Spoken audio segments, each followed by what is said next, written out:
آخری ایام تھے حضرت عمر فاروق رضی اللہ تعالیٰ عنہ کے۔ نماز فجر پڑھانے کے لیے مصلی پر کھڑے ہوئے، تکبیر تحریمہ کہی۔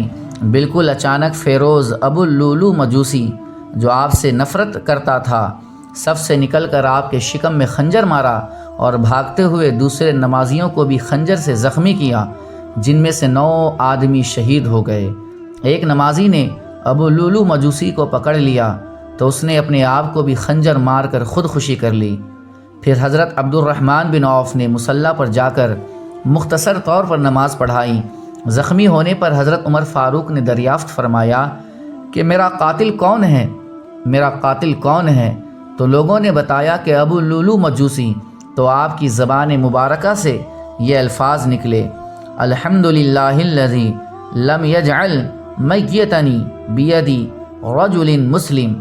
خدا کے لیے حمد ہے کہ اس نے میری موت کسی مرد مسلمان کے ہاتھ سے نہیں بنائی۔ اللہ اکبر کبیرہ۔ پھر لوگ آپ کو اٹھا کر مکان پر لائے اور آپ کو کھجور کا شربت پلایا گیا تو وہ شکم سے باہر نکل پڑا۔ پھر دودھ پلایا گیا تو وہ بھی شکم کے راستے سے باہر آ گیا۔ پھر طبیب نے کہہ دیا کہ امیر المومنین اب آپ وصیت کر دے، کیونکہ اب آپ کے بچنے کی کوئی امید نہیں ہے۔ مکان آدمیوں سے بھرا ہوا تھا اور لوگ آپ کی مدح و ثنا کر رہے تھے۔ آپ نے سن کر فرمایا کہ میری تو یہی تمنا ہے کہ میرا دور خلافت برابر سرآبر ہو جائے، نہ اس کا مجھے کوئی ثواب ملے نہ کوئی مواخذہ ہو۔ پھر آپ نے اپنے فرزند حضرت عبداللہ بن عمر کو پاس بٹھا کر اپنے قرضوں کی ادائیگی کے بارے میں ہدایتیں فرمائی اور ان کو حضرت بی بی عائشہ صدیقہ کے پاس روضہ منورہ میں دفن ہونے کی اجازت لینے کے لیے بھیجا۔ جب حضرت عبداللہ حضرت بی بی عائشہ کے پاس پہنچے تو وہ رو رہی تھی۔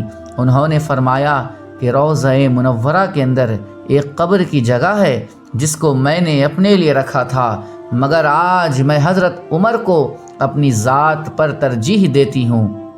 جب حضرت عبداللہ نے واپس ہو کر اجازت کی خوشخبری سنائی تو امیر المؤمنین نے خوش ہو کر کے فرمایا: اللہ اکبر کبیرہ، الحمدللہ ما کان شیء اہم من ذالک۔ خدا کے لیے حمد ہے کہ اس سے بڑھ کر کوئی دوسری چیز میرے لیے اہم نہ تھی۔ پھر آپ نے فرمایا: میرے انتقال کے بعد میرا جنازہ لے کر تم لوگ پھر حضرت بی بی عائشہ صدیقہ سے دوبارہ اجازت طلب کر لینا۔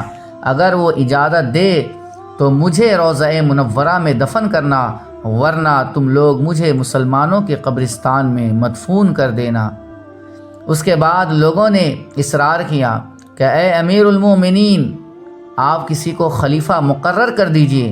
تو آپ نے فرمایا کہ میں اس کام کے لیے ان 6 آدمیوں سے بہتر کسی کو نہیں سمجھتا جن سے حضور صلی اللہ علیہ وسلم راضی ہو کر دنیا سے تشریف لے گئے، اور وہ 6 آدمی یہ ہے: نمبر 1 حضرت علی، نمبر 2 حضرت عثمان، نمبر 3 حضرت زبیر، نمبر 4 حضرت طلحہ، نمبر 5 حضرت سعد بن ابی وقاص، نمبر 6 حضرت عبد الرحمن بن عوف رضی اللہ تعالی عنہم اجمعین۔ ان میں سے اس کو جس پر مسلمانوں کا اتفاق ہو جائے خلیفہ بنا لیا جائے۔ خلیفہ بنائے جانے کے وقت میرا بیٹا عبداللہ بھی حاضر رہے گا، مگر خلافت کے معاملے میں اس کا کوئی حصہ اور کوئی عمل دخل نہ ہوگا۔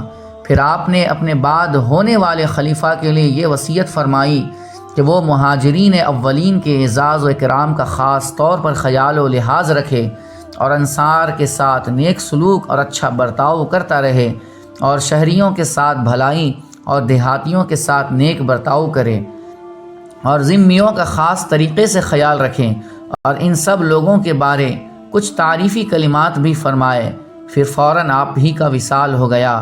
حضرت صہیب رومی رضی اللہ تعالی عنہ نے آپ کی نماز جنازہ پڑھائی اور آپ حضرت ابو بکر صدیق رضی اللہ تعالی عنہ کے پہلو میں مدفون ہوئے۔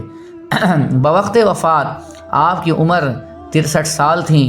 آپ نے 26